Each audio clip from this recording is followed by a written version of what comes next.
ये क्या? ये कैसा अन्याय है प्रभु? आपकी ये दशा कैसे हो गई? मुझे तो विश्वास भी नहीं हो रहा। साधारण तपस्वियों ने इतने बड़े वीरों की हत्या कैसे कर दी? ये संभव नहीं हो सकता। महाराज, महाराज, महाराज, आप मिट्टी में पड़े हुए हैं। मुझे तो विश्वास ही नहीं हो रहा। महारानी को क्या उत्तर दूंगी? आप तीनों ने यहाँ इतनी सरलता से अपने प्राण खो दिए। मैं क्या उत्तर दूंगी प्रभु? क्या उत्तर दूंगी? महाराज, आप भी मृत्यु को प्राप्त हो गए। कोई भी जीवित नहीं बचा। ये कैसे संभव हो सकता है? मैं क्या करूं? इतने बड़े वीरों ने यूं ही प्राण दे दिए।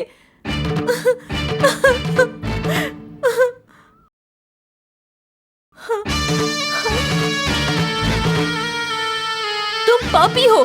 तुमने पहले ही हमारी राजकुमारी की नाक काट दी और उनके भ्राताओं ने तुमसे न्याय मांगा तो तुमने उनके भी प्राण ले लिए। स्मरण रहे, मैं राजमहल में जाके सबको बता दूंगी।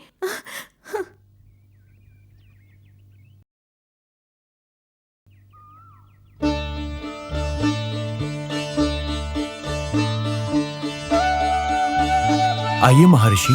राम, लक्ष्मण, हम दोनों की ओर से हमारा प्रणाम स्वीकार कीजिए। जीते रहो, जीते रहो। क्यों राम, पंचवटी में आते ही शत्रु के साथ आपका सामना हो गया ना? जी हाँ महर्षि, अभी यहाँ पर जो कुछ भी हुआ मैं जानता हूँ। जो होना चाहिए था वही तो हुआ है। राम, आपने जो किया है वो केवल दुष्ट का अंत नहीं है, बल्कि शिष्टता का पालन भी है। महर्षि, ये आप क्या कह रहे हैं? तनिक उधर देखो।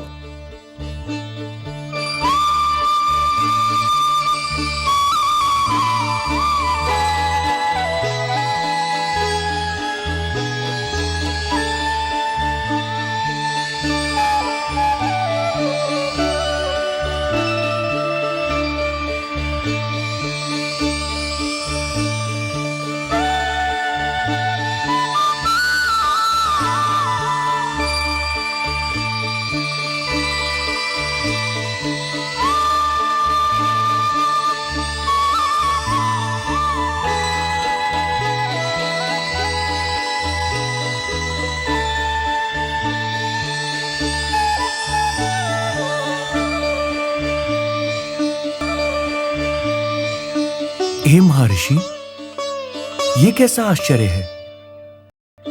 इन असुरों की आत्मा एक अत्यंत प्रकाशवान ज्वाला में परिवर्तित होकर स्वर्ग में जा रही है। राम, पिछले जन्म में ये लोग यज्ञवल्क मुनि की संतान थे। चंद्रकांत, महादेव, विजयन, इन तीनों ऋषि कुमारों के उस समय 16,000 से अधिक शिष्य थे। और जिस समय समुद्र मंथन हुआ था, उस समय इन तीनों ऋषि कुमारों ने अमृत हड़पने का प्रयत्न किया। इनके इस कुत्सित प्रयास को देखकर ईश्वर ने इन तीनों को क्रोधित होकर के राक्षस बन जाने का श्राप दे दिया। मुनि कुमारों को श्राप से मुक्ति के लिए यही उपाय बताया गया था कि पंचवटी में वे तीनों श्री राम के समक्ष युद्ध करके उनके तीर से मुक्त होंगे। इस प्रकार उनका उद्धार होगा।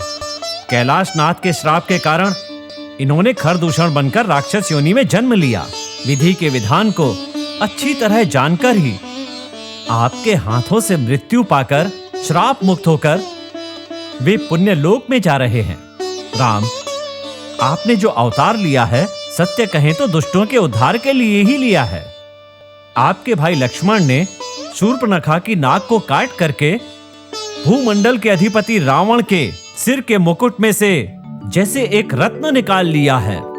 मैं आपको मानवता की भलाई के लिए किए गए प्रथम कार्य हेतु धन्यवाद देता हूं। आपकी कीर्ति बनी रहे।